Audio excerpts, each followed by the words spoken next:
as next Tuesday, the Prime Minister will name his cabinet and the Governor-General will swear them in at Rideau Hall. So let's kick off there with our party insiders. Greg McEachern is a former Liberal ministerial advisor. Fred Delory is a former Conservative campaign manager. And Melanie Richer is a former communications director for the NDP. Let's just talk about the cabinet, because we found out today it's going to come Tuesday morning. I don't want to. Tuesday, 10:30. What I'm being told, Greg, is that look, you're probably going to see a bigger cabinet than what you had in the interim period. Is obviously going to be gender balance, as the Prime Minister has promised. What I've had confirmed to me is that one of the other options looking at is a tiered structure. It's sort of an inner circle of senior cabinet that would meet frequently and regularly and deal with the big issues, and an outer tier of more ministers of state that would meet less frequently and wouldn't necessarily be part of almost like an executive structure of cabinet. The Brits kind of do it this way. I think Harper kind of did it this way, like a cabinet of 26 and a ministry of 40, with ministers of state. Yeah. What are you expecting to see coming next week from Mark Carney on this? Because he's got a lot more people to choose from, and kind of he holds all of the cards after what happened on the 28th. Yeah, and I believe under Chrétien we had Secretary of States, Minister of States. Yeah, these sorts of things. Look, in the interests of time, I won't sugarcoat this. Although the Trudeau government tried to say that all cabinet ministers were equal, the reality is we know that that's not true. There's obviously some portfolios that touch on more urgent, important items to Canadians' lives from day to day. And sometimes, from quarter to quarter, those ministers may change. If there's, a health crisis like the pandemic, all of a sudden procurement is a bigger issue. So I think it's kind of, if I'm sure your reporting is true, David, I think that's good. It's realistic. It also allows people that do not have as much experience as, say, some other politicians to get, a start at the cabinet table, and you get to see folks they get the opportunity to prove their mettle. I think what Prime Minister Carney has to balance is a number of things: gender balance, regional balance, the basics that always go in. He's also got a couple of high-profile candidates that are coming in that I would expect to see in cabinet. It would be very awkward if you have been relying on, say, a certain core group when you were Prime Minister during the election. You might say travel to Washington with them. What roles will they have? So there's a lot to balance there. And look, there's an old chestnut. Those who know don't talk. Those who talk don't know. So we'll see. Well, these people know and talked. But I'm talking about myself. I'm just trying to preserve my little role. But Fred,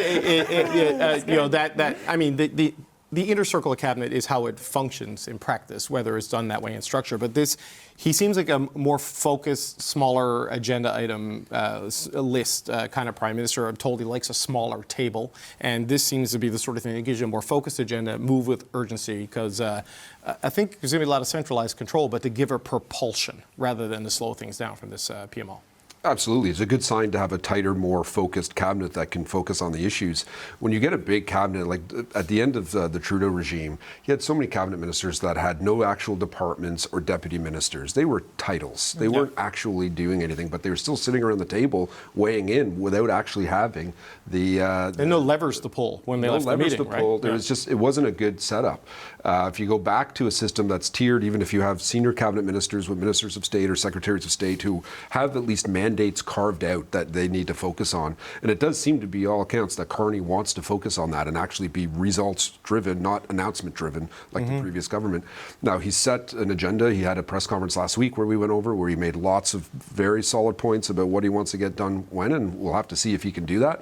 But I do expect a much more focused cabinet from everything that everyone's hearing about. Yeah, Mel, he laid out 4 priorities in that press conference, 2 that he ran on and 2 that Poilievre ran on, right? Like Trump, the economy, public safety, and affordability, and a leaner, tighter, more focused. It might be a bigger cabinet than it is now, but I think it'll have a sharper point to it. Yeah, I think that's right. I do think that there was some blowback to him, when he named his cabinet before, when he got rid of the status of women. The status of, exactly, when he got rid of labor as part of a minister. I think that those things, I'm sure he heard about it on the election trail, because we definitely did. So I think we'll probably see a return to that, and labor will be important if we continue to have tariffs and we see job losses. So those 2 things I would expect, hope, I guess, as a Canadian, that those come back. I also think that, and this is going to be a new government, but by the time the Prime Minister had shuffled his cabinet in December, it almost took until March until those ministers were in their roles, that folks were in the jobs and ready to do stuff. If you are facing Trump, if you've got, let's say 18 months and you bring in a bunch of new people and a bunch of new roles, there's also a learning curve there. If it's the folks that have bigger profile but who've never, been an elected person, like what's that curve? We've got some pressing issues that we need action on now, and that's, the signal that we've heard from Prime Minister Carney. What does that look like with folks who have never done these roles before, I think is going to be important. So given that, how big do you think the change will be, right? You also have to be different than Trudeau. So how do you, right? Like those are, well, does I know he, I'm does speaking he out now of both that, sides out of my mouth, but I'm not a Liberal, so I get to you. But is that as big an imperative now that he's won an election? I think so.